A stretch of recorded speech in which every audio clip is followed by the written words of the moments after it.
In the wake of the riots, Rees Mogg has been pontificating about immigration and its cultural implications.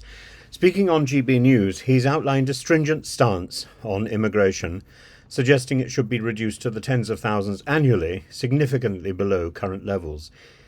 He argued that the rapid rate of mass migration has hindered integration, creating communities that maintain distinct cultural practices rather than assimilating into British society. Of course, the reality is the real hindrance of integration is the go slow by the Home Office.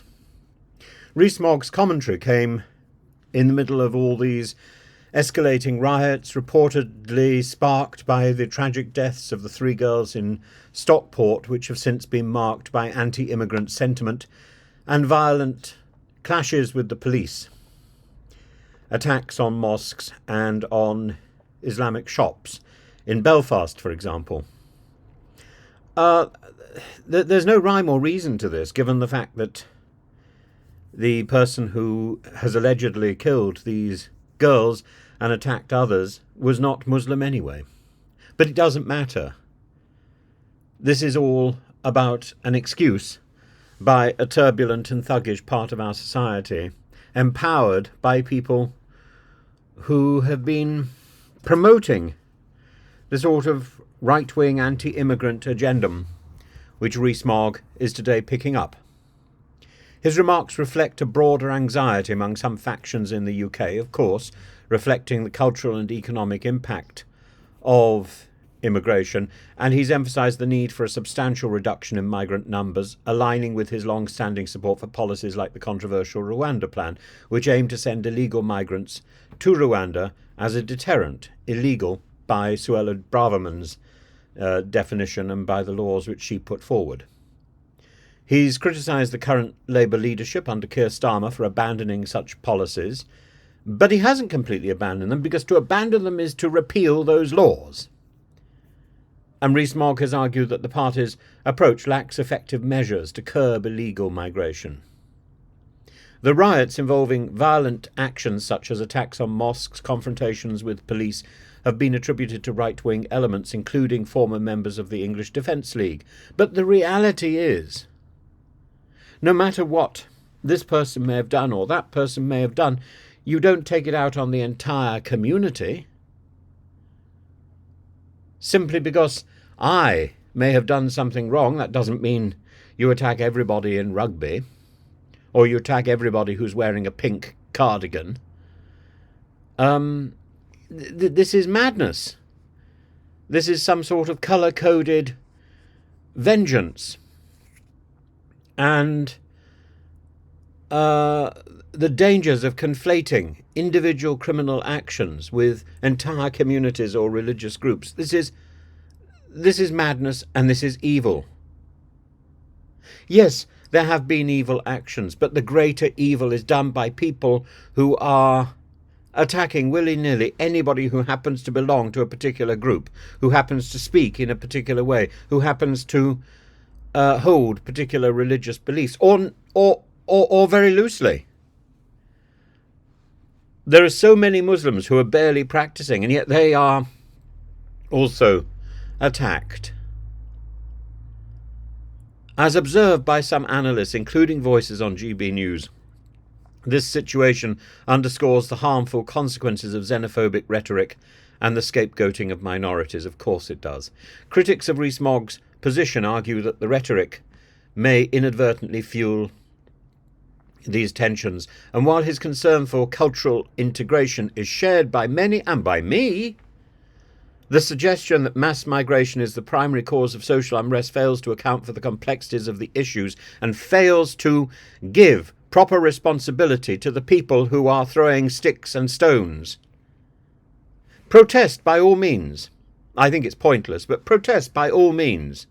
But the moment you start throwing missiles, that protest becomes a riot. And the Riot Act, all the way back to the Middle Ages, has always brought with it the absolute heavy-handed fist of authority, and rightly so. And now the commentators are trying so hard to excuse the rioters. There is no excuse. Economic factors, government policies, social cohesion, they all play roles in the lead-up, in the build-up to this. But in the end, it's the lads picking up their stones and showing off to each other this laddish complicity.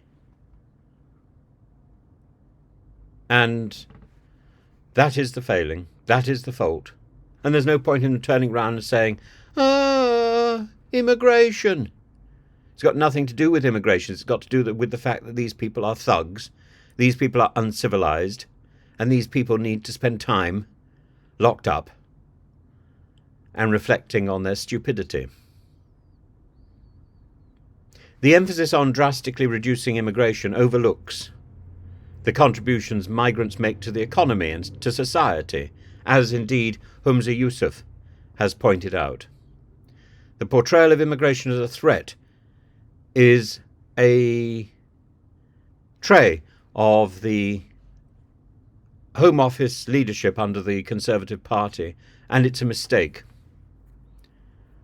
And it milks the deeper divisions rather than promotes the understanding and the integration of different parts of our community. In response to these events, there's a call for responsible leadership and discourse. Figures like Nigel Farage, while often critical of immigration, have been urged to explicitly denounce violence and promote peaceful dialogue. It's no good just writing a bland letter and having that put up in a sort of whimsical way by Richard Tice, who then laughs at Keir Starmer. How can this man be a member of the House of Parliament and respect the leadership of law, which he says he does, if he tells us how much he mocks the Prime Minister?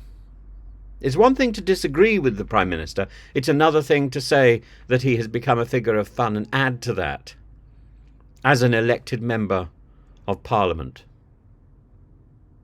Different for a satirist, different for a caricaturist, different for a comedian, different for a journalist. It's the responsibility of members of the House of Commons to respect the House and to respect the order in the House, as they should respect the order in our systems, the order of the police force, the order of the army. And an organisation, even a minor party like Reform UK, claims that it stands on order. And yet there we've got Richard Tice giggling like some prepubescent schoolboy about the Prime Minister talking about the police. If you want an image of our society, look at Doctor Who. Doctor Who?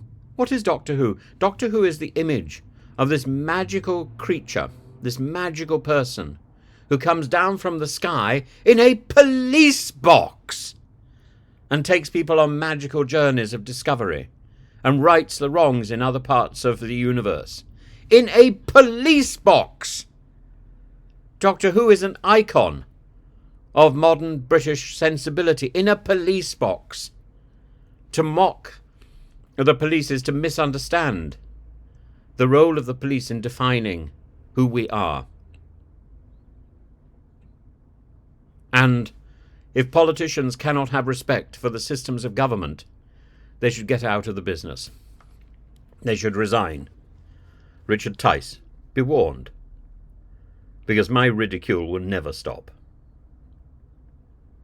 The need for a balanced and fact-based discussion on immigration is essential, as is the rejection of all forms of racism and xenophobia. As a nation, as every nation grapples with these challenges, and as we grapple with these challenges, the focus must shift towards fostering a more inclusive society that values diversity and that gets the best out of people who are living here, under whatever terms they're here, while addressing legitimate concerns in a constructive and coherent way. Not rioting on the street, not giggling like some sort of St. Trinian's reject. Richard Tice, grow up.